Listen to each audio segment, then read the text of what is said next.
جو سفر معراج تھا، تو یہ قرآن سے بھی باقاعدہ ثابت اور احادیث نبویہ صلی اللہ تعالی علیہ وسلم سے، یعنی علماء نے اس چیز کو باقاعدہ بیان کیا، بلکہ صحابہ کرام علیہ رضوان میں سے ایک جماعت صحابہ کی جو اسی بات کے قائل اور معتقد کہ یہ معراج جسم مع روح، یعنی ایسا نہیں ہے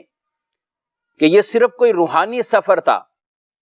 یا روح کے معراج ہوئی، ایسا نہیں ہے، اور ایسا بھی نہیں ہے کہ یہ نیند کا ایک واقعہ تھا، خواب میں، کچھ اس کی تعویل یوں کر لیتے ہیں خواب کا واقعہ تھا۔ میں آپ سے سوال کرتا ہوں کہ اگر آپ کے علاقے میں کوئی شخص صبح اٹھ کر ایک خواب بیان کرنا شروع کر دے، بلا تشبیہ، میں جنرل بات کروں، ایک خواب بیان کرے اور کہے کہ بھئی میں تو رات کو سویا تو میں فلاں ملک میں پہنچ گیا، وہاں بزنس کرنے لگ گیا، میں نے یہ کیا وہ کیا، سیر کی، پھر واپسی آ گیا، صبح میں اٹھاؤں اپنے بستر پر ہوں تو آپ کے سامنے۔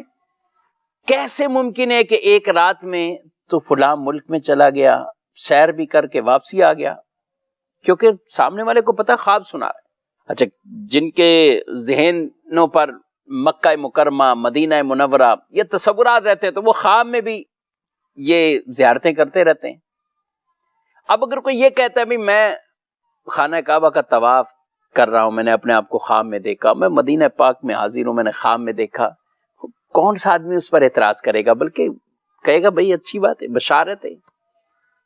اعتراض کوئی نہیں کرے گا۔ اعتراض جب ہی ہوگا جب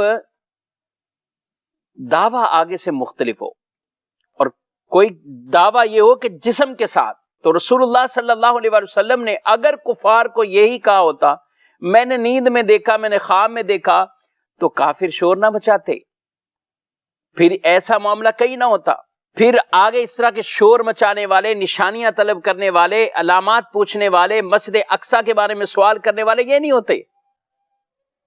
رسول اللہ صلی اللہ علیہ وسلم کے دعوے کے بعد، اعلان کے بعد، بتانے کے بعد کفار کا شور مچانا اس بات پر دلیل ہے کہ آپ صلی اللہ علیہ وسلم نے خواب کی بات نہیں کی، روحانیت کی بات نہیں کی، صرف روح کی بات نہیں کی، بلکہ آپ صلی اللہ تعالی علیہ وسلم نے جو اپنے معراج شریف کا سفر بیان کیا گئے وہ اپنے جسمانی طور پر یہ بیان فرمایا ہے، تبھی تو انہوں نے ایسے ایسے سوالات کھڑے کر دیے۔ تو اس لیے جو یہ کہے کہ یہ روح کا معاملہ تھا وہ بھی غلط، جو یہ کہے کہ نیند کا معاملہ تھا وہ بھی غلط۔ ہمارا عقیدہ اور جمہور اہل اسلام کا یہ عقیدہ ہے کہ معراج شریف جسم مع روح دونوں کے ساتھ، جسمانی طور پر بھی آپ باقاعدہ جسم کے ساتھ تشریف لے کر گئے، مسجد حرام سے مسجد اقصی، مسجد اقصی سے آگے آسمانوں پر، ان آسمانوں پر آپ نے انبیاء سے ملاقاتیں کی، ہر آسمان پر ایک وہ خاص دروازہ جو کسی کے لیے کبھی نہیں کھولا گیا،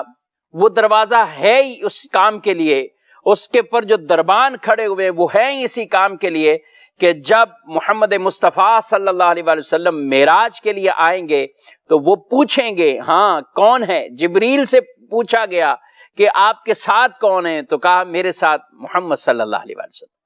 تو دروازہ کھلا، آسمانوں پر یہ سیر، انبیاء سے ملاقات، وہاں سے بیت المعمور، بیت المعمور سے آگے پھر مکان سے لا مکان کی طرف،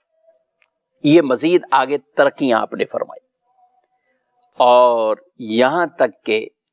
جاگتے ہوئے بیداری کے اندر آپ نے اللہ پاک کا دیدار کیا ہے، اللہ کا دیدار کیا۔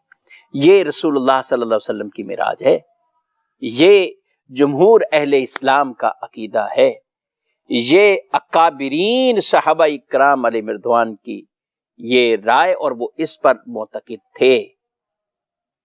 اور اسی لیے ہمارے علماء نے یہ تقسیم کر کے بیان کیا کہ مسجد حرام سے مسجد اقصی جو 15ویں پارے کی یہ پہلی آیت مبارکہ کے اندر اللہ نے فرما دیا ہے، تو یہ مسجد حرام سے مسجد اقصی تک یہ قرآن کے حکم سے ثابت اس کا منکر وہ کافر ہے۔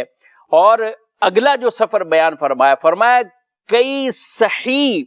معتمد حدیثوں سے، اور ان کی تعداد سینکڑوں کے اعتبار سے، کہ اتنے صحابہ ان کو بیان کرنے والے، اور فرمایا کہ یہ جو آگے کا آسمانوں پہ جانا، انبیاء سے ملاقات کرنا، یہ جو اس طرح کی یہ جبریل امین کا آنا، آپ کو لے کے اس اعزاز کے ساتھ جانا، مسجد اقصی میں آپ کا امامت فرمانا، یہ سارا کچھ کیا ہے؟ فرماتے ہیں کہ یہ معتمد، صحیح، مشہور، متواتر، یعنی اتنی تعداد ہے یہ حدیث کے اندر کہ ان کی تعداد حد تواتر تک پہنچی ہوئی ہے، اس کا انکار کرنے والا وہ گمراہ ہوتا ہے۔ تو یہ عقیدہ ہم سب کو معراج مصطفیٰ صلی اللہ علیہ وسلم کے حوالے سے یہ رکھنا اہم اور ضروری ہے۔